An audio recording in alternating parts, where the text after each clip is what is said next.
Bismillahirrahmanirrahim. Alhamdulillah. Wassalatu wassalamu ala Rasulillah. Mukhalafat syai'ah fil fiqh. Kesalahan-kesalahan yang banyak dilakukan dalam masalah fikih. Ketika kita bicara masalah fikih, umumnya kita bicara tentang rukun Islam. Dari mulai salat, puasa, zakat, dan haji.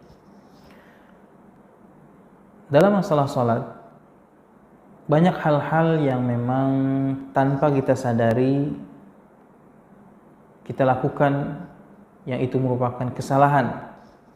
Rasulullah SAW dalam salat mengatakan, "Sallu kama ra'aitumuni usalli." Hadis ini hadis yang sahih dalam Sahihain, dalam Kutubus Sunan. Salatlah kalian sebagaimana kalian melihat aku salat. Ini sabda Nabi SAW. Artinya, salat yang benar adalah salat yang sesuai dengan tuntunan. Salat adalah perbuatan Nabi. Dari mana kita dapat mengetahui perbuatan Nabi tersebut? Tidak ada lain, tidak ada jalan kecuali melalui hadis-hadis Nabi. Dan alhamdulillah, hadis-hadis Nabi SAW sudah tercantum dalam kitab-kitab hadis, sudah didokumentasikan baik dalam Sahih Bukhari, dalam Sahih Muslim, dalam Kutubus Sunan, dalam Kutubul Masanid, kitab-kitab sanad. Sehingga hari ini tidak ada orang yang layak lagi mengatakan kita tidak bisa mengetahui apa yang dilakukan Nabi SAW dalam salatnya. Kenapa? Karena semua sudah dibukukan, bahkan kita bisa dapatkan file-filenya, kitab-kitabnya secara elektronik. Bahkan kita juga bisa menerjemahkannya dengan aplikasi-aplikasi yang sudah tersedia.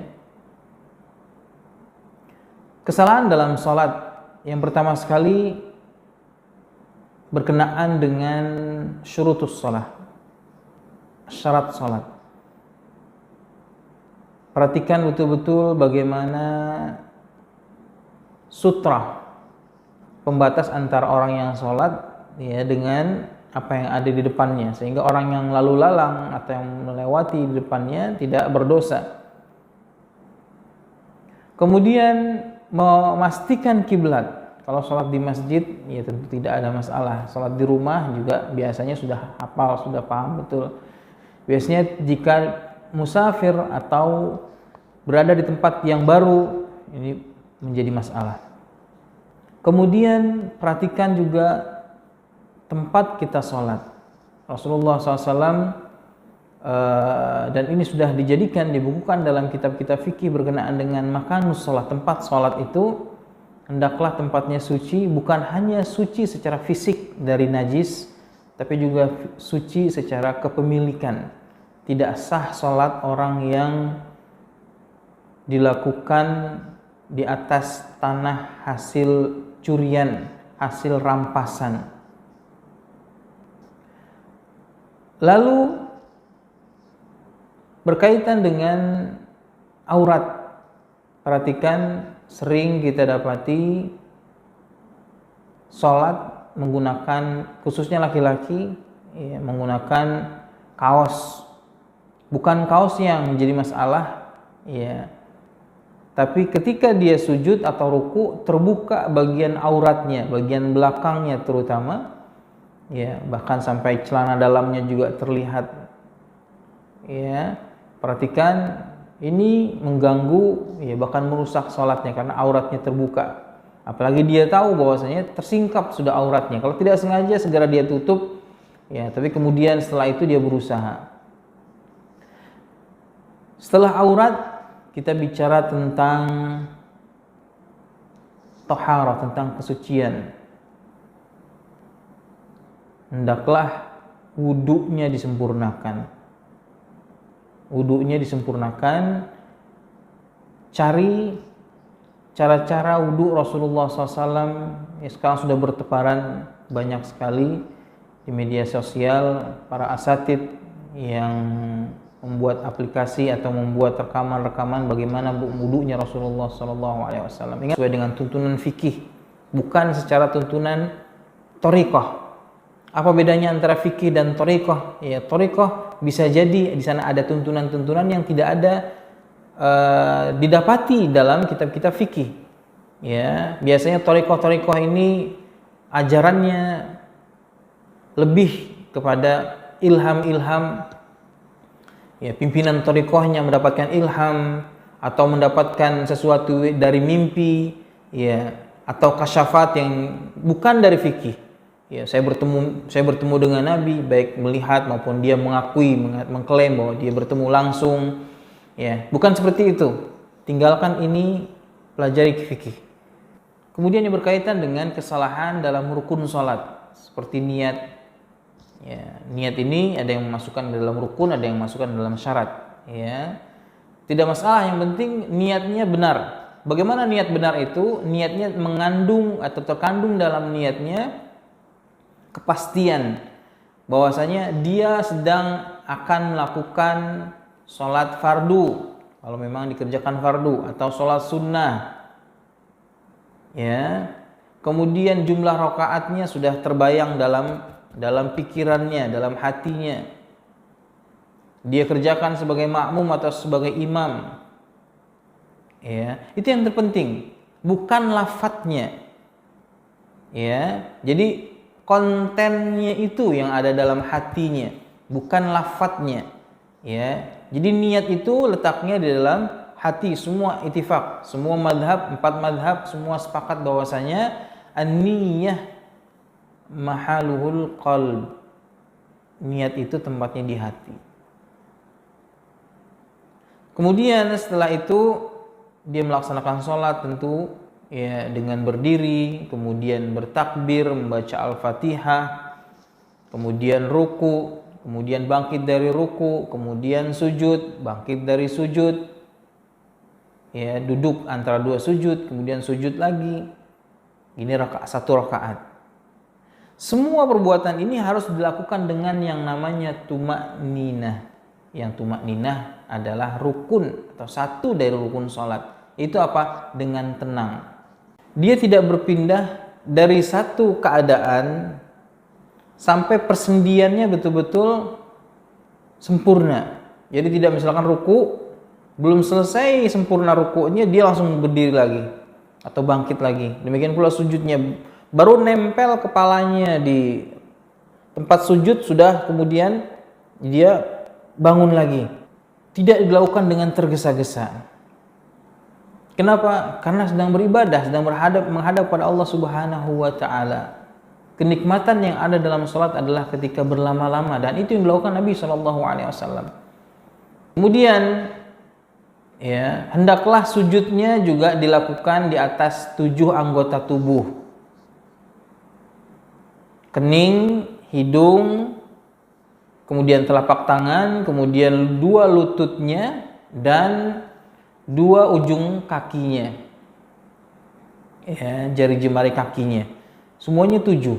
Itu Rasulullah SAW ajarkan kita. Kemudian meletakkan pandangannya di tempat sujud. Ya.